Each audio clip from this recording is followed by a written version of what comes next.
everybody. Welcome back to Every Genesis Song Ranked.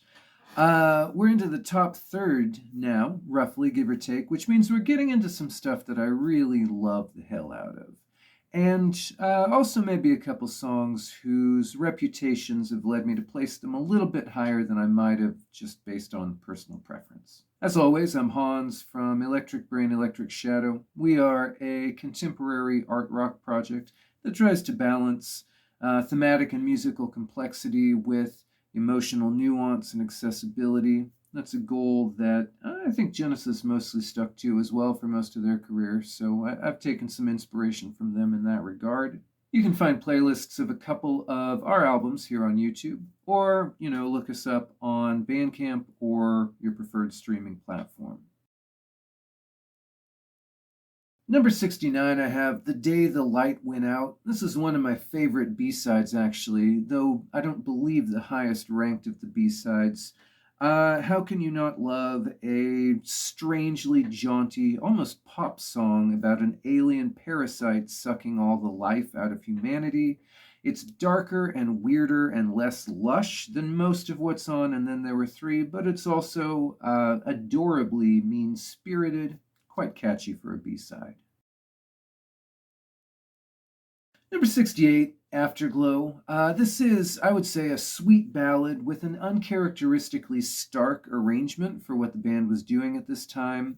It became increasingly dramatic in performance, but it's interesting how little the bones of it were ever really changed live, which I think is a testament to the strength of some of the best simple writing that they did during the prog period. This is a quite good song, though I don't know if I can quite agree with the assessment some have made that it's one of the all-time greats. Number 67, Say It's All Right, Joe. The interesting thing I think about this song is the contrast between sections, and I suppose so much of the classic stuff works with those contrasts of quiet and loud.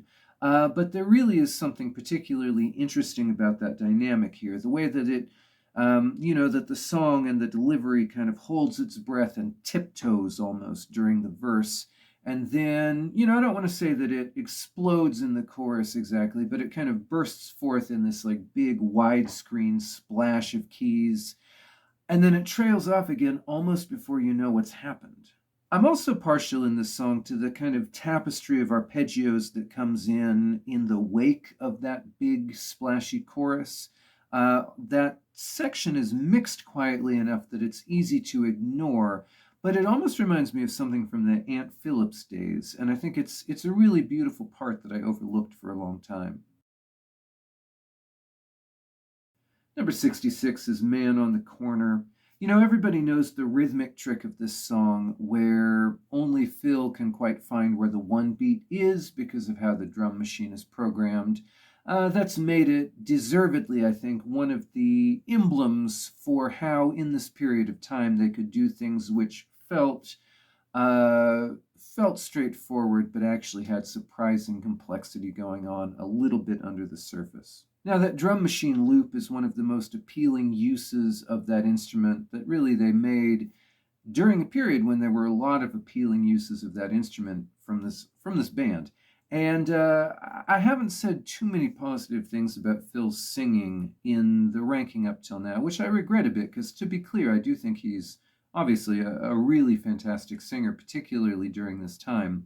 But the passion of his delivery here really does a lot to sell the song. Number 65, I've put Domino, and you really can't avoid the significance of this piece, right? It's very important, I think, in the running order of Invisible Touch, where it kind of provides a much-needed epic centerpiece. It's very important in a live setting, where it was always one of the big climaxes of the late period set. And there's a lot to love about it, right? The first half has a very good melody, some nice keyboard chords. That River of Blood bit in the middle is very nicely chilling. And the final section on its own is a pretty good driving rock song with a really good hook that I think is one of those things I was talking about back in the 70s video where sometimes an individual section will really be amplified in its effect with the right context. I should admit, though, as important as the song was in the momentum of their sets in the later half of their career, and as much as it does to kind of pull the overall mood of Invisible Touch in the direction of a certain amount of kind of gravity and seriousness that it needs at that point, it's never felt as effective to me as some kind of equivalent pieces from the same era, like Home by the Sea or Fading Lights, both of which are going to appear significantly higher on this list. The reason for that is I do think that the song can't quite escape the sense of a mismatch between the goal of the song and the tools being used. The lyric is really excellent in the first half, but the kind of stark drum machine, the minimal guitar, I'm not sure that they kind of match the moodiness of that great lyric.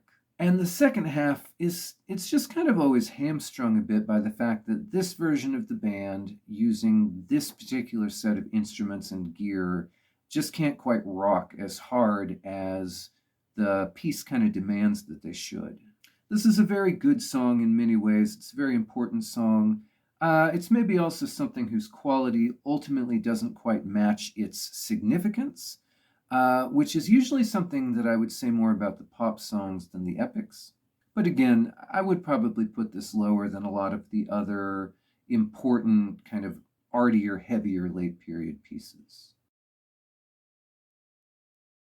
I've put Land of Confusion at number 64, and I appreciate all the things that are generally appreciated about this song. But what's elevated it to me has always been the middle eight, right? Now, I hear the term middle eight and bridge kind of used interchangeably sometimes. I've always understood the bridge to be a transitional section between a verse and a chorus, where the middle eight is the bit that comes after the second verse, where the mood is changed significantly. And because Genesis spent a whole decade thinking about large-scale song construction, they always had really good middle eights during the pop years. Now, this song is rhythmically effective. It's catchy. The lyric is a pretty good piece of social commentary that's smart enough not to actually say anything. But that slowdown after the second verse with the kind of winding, stuttery guitar riff, and then the build-up back to the main song, that bit is the most effective part of the main piece, and it's always the part that I look forward to when I'm listening to this song. I've read that they thought this would be a long song before they played the whole thing through, and I think that middle part is the reason why, because it condenses a lot of musical information into a very small space. Number 63, I have That's All. Of all their kind of simple pop hits, I think this is the only one whose success has not led people to overrate it a bit, right? This is a great song that probably is, in fact, properly rated. The arrangement is Beatlesque in its just perfectly compelling simplicity, and the chorus reveals a really strong yearning that tiptoes almost to the point of being ominous, which was a specialty of theirs during this time. Basically, this is a lovely piece about which I don't think too much needs to be said. Number 62, I've put Guide Vocal, which I think might be the simplest song in their whole catalog, at least in terms of arrangement and production. And I don't think it would ever have been allowed to be so simple if it had not started as part of a larger piece. It's another example of a theme that I've come back to a few times in this video, which is how separating the parts of the Duke Suite ultimately was beneficial to that album, since this version is immaculate and haunting and really beautiful in its minimalism and its mystery. And it's nice that those same lyrics also got to live inside of a big fat epic too. Number 61, I have Do the Neurotic. It's easy to see why this particular B-side was left off of the album, Invisible Touch in this case. It's an instrumental that was refined from a group jam, so the construction and the formula are similar there, let's say, to Duke's Travels or Second Home by the Sea. And this was a period where they were constantly tacking away from the familiar. It's also hard to imagine how you would fit it into the sequence of the album, at least without kicking off the Brazilian, which is more moving and less typical, and ultimately a better song, or at least one that appears higher here. Still, though, even if it's hard to imagine how it could have ended up on the album, this is still a fantastic little instrumental piece.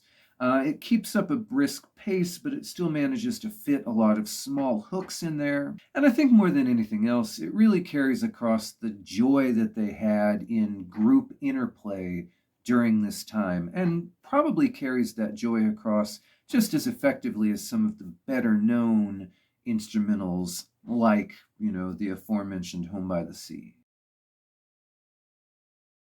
Number 60, I have Keep It Dark. And this is one of the most interesting examples of their uses of sonic texture. In particular, the clash of textures. In particular, the clash between, in the verse, the kind of grinding idiot guitar loop and the implacable marching drums, and then this big soaring cathedral of synthesizer and phased backing vocal on the chorus. That's great on its own terms, but I think it's particularly artful how the contrast between those sonic textures marks and matches in the lyric the contrast between the narrator's kind of pedestrian everyday life and his experience with the sublime.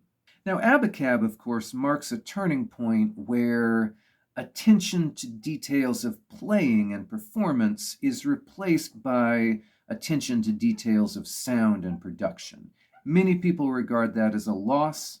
I am to some extent one of those people. But it's important to acknowledge that that trade-off did produce some fairly striking work, and this song is one of those examples. All right, that's it for today. Thanks everybody very much for your time and attention. I'll see you in a week or two. Next time we're going to be getting into the 50s, so we'll really start hitting some good stuff.